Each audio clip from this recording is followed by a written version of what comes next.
What's happening, people? Welcome back to yet another one, kind of like a part 2 of the transmission, like inspection, see if I can rebuild it, not rebuild it, like repair it, like for like a decent price, and then see if it's worth using. Already, kind of like the plan was, like I mentioned in the previous video, kind of like disassemble the transmission, see if everything is cool. If I can, like, you know, rebuild it for cheap and then use it on my Type R. Kind of like things took a different scenario. I had to do the clutch on my Type R because it was making a clutch noise. Well, it's been doing it for like a month or so, and I was like, you know, I wanted to sort it out, and then hence what it was, as you can see, like the little springs over here, you can hear like this one, like it's got free play. Same with this one. Not as bad. This one is way worse. And then I was getting that noise from the clutch pedal, and I was like, don't want to risk it. Obviously, because I'm using it as a daily. But back to the point. Last time I got the box apart, so this is what I'm gonna do over here. Hopefully, I mean, these shouldn't. I just put it back together so shit doesn't go in there. So yeah, hopefully it comes apart. Not hopefully, will come apart. So that one should go in.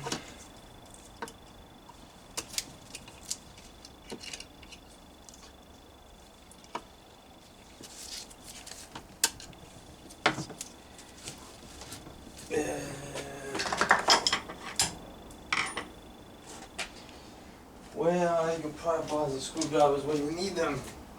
Well, first turn on the lights, you fuck.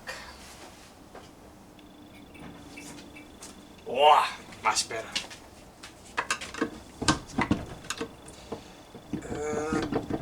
This one. There we go. So yeah, taking this apart, what kind of like take it off from the cover that I put it last time. There we go. That's it. Place this to the side without making kind of like a fucking mess, like so. That's obviously kind of like little plastic sand tray over here. Put that one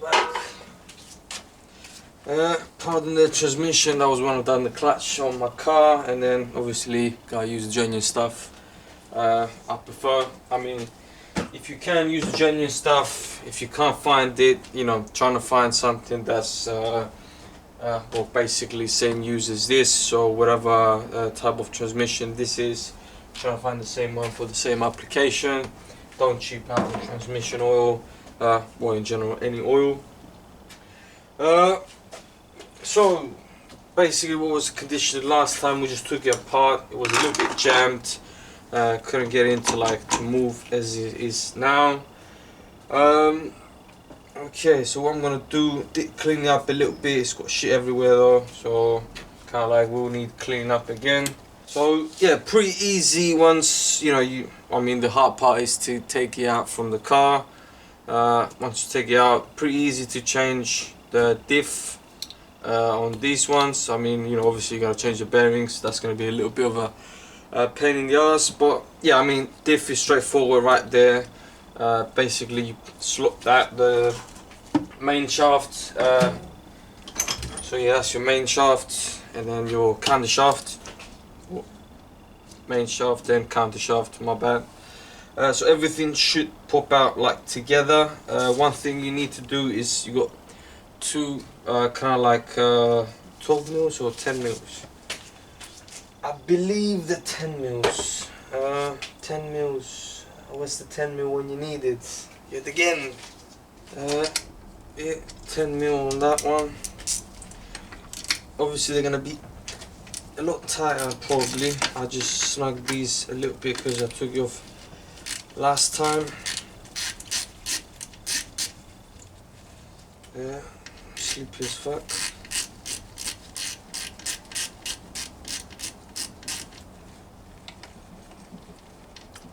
I mean, here's the thing, people. When you get a transmission, trying to get a feel for it, like check things beforehand. Obviously, if it's got a history of the transmission, like, you know, the guy, what's the reason the guy's selling it for. I mean, you know, some people might not tell you the whole truth, might just kind of like tell you the good parts and stuff. But yeah, I mean, you know what you're getting yourself into. Yeah, it's gonna be an expensive thing to rebuild, even the common things. So like if you want to do just synchros, bearings and stuff like that, that's gonna cost you like quite a bit. And then if it's like worst comes to worst, and then it's like, you know, main gears are like damaged, and then the teeth are all chipped to fuck, and then all that, then you kind of like, yeah, you're getting more and more in depth. So kind of like, you know, at some point you gotta bite the bullet, and then, you know, if you want to get transmission, do what you want to do, you know, whatever your plan is, then, you know, bite the bullet. If not, then yeah, just, you know, spend your money or save your money somewhere else. Like, end of the day, that's pretty much, you got two choices. Me, you know, I bite the bullet and then see what I could do. So over here, that's kind of like the little bracket with I will call this selector for the reverse gear on this side. I'll flip everything to the side so you can see. So put that to the side with the bolts in there so we don't lose that. Try and keep yourself organized at some level at least. And then obviously you got your selector forks over here. That's going to be first, second, third, fourth, and then there's going to be fifth and sixth. And then reverse is like down there. So everything, if you just take it all together like a sandwich, it should come apart pretty easy. Maybe it's a bit of a tight fit, but it should just pull it up, and then the thing come off.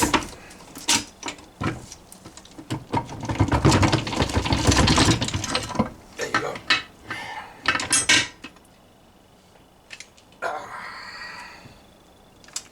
Let's put that back. That's the selector fork, that's for basically the reverse gear. So basically, along with the little bracket over there, that's gonna, you know, slide the reverse gear to engage, obviously when you're on reverse.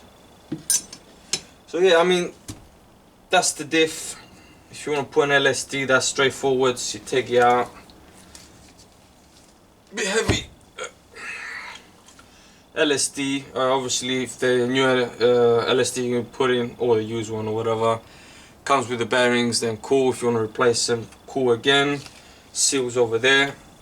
This one, like I said, you know, it had some shit in it. Nothing uncommon. I mean, you know, all transmissions got some like pieces of metal or whatever because of wear. Obviously, if you change the fluid where you need to, about 75k for manual transmission. I would probably even change it sooner, kind of like be on the safe side. Especially if you're pushing the car, then even better. Yeah, I mean, I don't know what the history of the previous owner, what the guy did, so I'm just gonna leave you to that. Nice thing about these are the original bearings, made in Japan, so you know you got good stuff. Stock manual, not manual, stock regular differential is okay. But if you want to get more of your car, limited slip is the go-to choice. Got more gunk in here onto the bearings, it's more smooth. In general, I can't see any damage or whatever, anything of that nature on the diff, so that looks in good nick. Bearings, obviously, you know, you would change them, so let's put that back.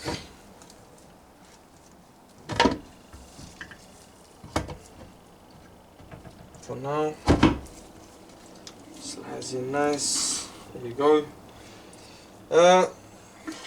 Reverse gear, I don't think any reverse gear is gonna see like big wear, because you know, a lot of times we're using reverse gear, obviously the shaft for the gear, so I'm not really concerned about the reverse gear, unless you know you're going like fucking 120 miles an hour and then you decide to shift in or force in the reverse gear, so you know that's gonna be a bad day. So putting this to the side, we got our forks, so that's gonna be 15/6 selector fork. Looks in okay shape, nothing too crazy. Got some wear over here on the fork itself. I don't know if you can see that, but you know that's obviously normal wear and tear of driving the car. That's gonna be first, second, so nothing too crazy over here as well. Same thing, some wear as you can see over here. You know, obviously with the different color on the shaft or on the fork. Nothing too crazy. I mean, looks in general just from a quick view okay. So put that over there. That's the third and fourth. And on a quick inspection, I think we can find the culprit probably had a bit of a difficult time getting into third and fourth, or staying in there, to be honest. Like fucking, that's a big crack over there. I don't know if you can see that one.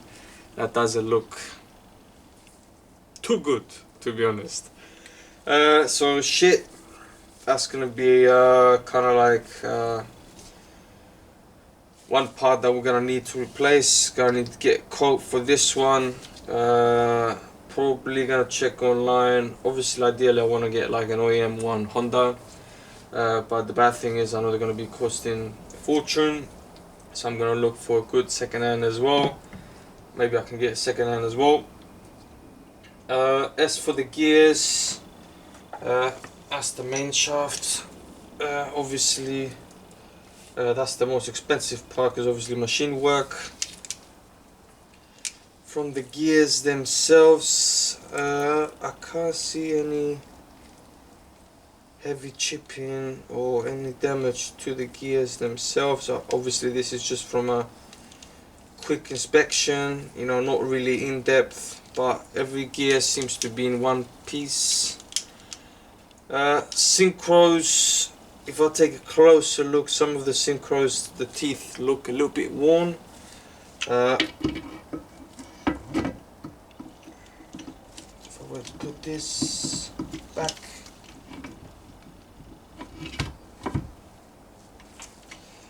they should ideally move. Yeah, you can see the 5th or 6th kind of like jamming a little bit. Shouldn't be as difficult to move that. So synchro's a little bit worn. Third and fourth, it's got a little bit too much play. I mean, it goes in, but I think it's got like a little bit of too much slack. It's okay, but not doesn't feel as, there you go, doesn't feel as kind of like getting into place. Let me check first and second. Yeah, first, second move nice. That's obviously on the camshaft, so yeah, you can see that's your gear, and then in the middle you got the synchro, I would say like the red ring, as you can see over here. So yeah, that should, when you put it in gear, even by hand, it should move in, kind of like slide in nicely. I'm having a bit of a trouble with the 5th and then 6th. You can see like it's jamming a little bit. So, not, I mean, obviously, you know, this is not a brand new gearbox, but ideally, if you're going to be pushing the car, I would change the synchro onto the 5th and 6th. third and fourth, that one as well, I think, you know, yeah, it's jamming a little bit. I don't like that. So synchro, third and fourth. First and second, I mean, you know, if you're gonna change them all, might as well change first and second. But you know, first, second don't seem that bad. So I suppose he wasn't pushing on first and second that bad. Most people do that. We'll need a fork, so that's definitely like a new part over there. Bearings, obviously, ideally, you know, you should change the bearings. Get original Japanese ones, not original Japanese ones. Ideally, go for OEM ones that they're gonna be made in Japan, the good stuff. Don't want to get anything made in, I don't know, like whatever other country or whatever it is, because made in Japan, that's the good stuff, always the good stuff, especially for like JDM. I mean, that's the motherland of them cars. Same with this bearing. Doesn't sound bad, but I would change it. Ideally, you want to press with changing bearings and obviously changing the synchros. I ain't got press, so I'm gonna have to like either get one or just see what I'm gonna do with the transmission. One thing though, I will need a new fork, so that's the thing I'm gonna go after. So that's the one, definitely one, which is kind of like easy to replace because so literally it slides in. So yeah, that's pretty much for the video, guys. Good cleanup. Might give it like a further inspection, see if I can see anything else wrong with the gears onto the countershaft as well. Get some prices online and then, you know, go from there. Thanks for watching, and I'll see ya in part 3 or something.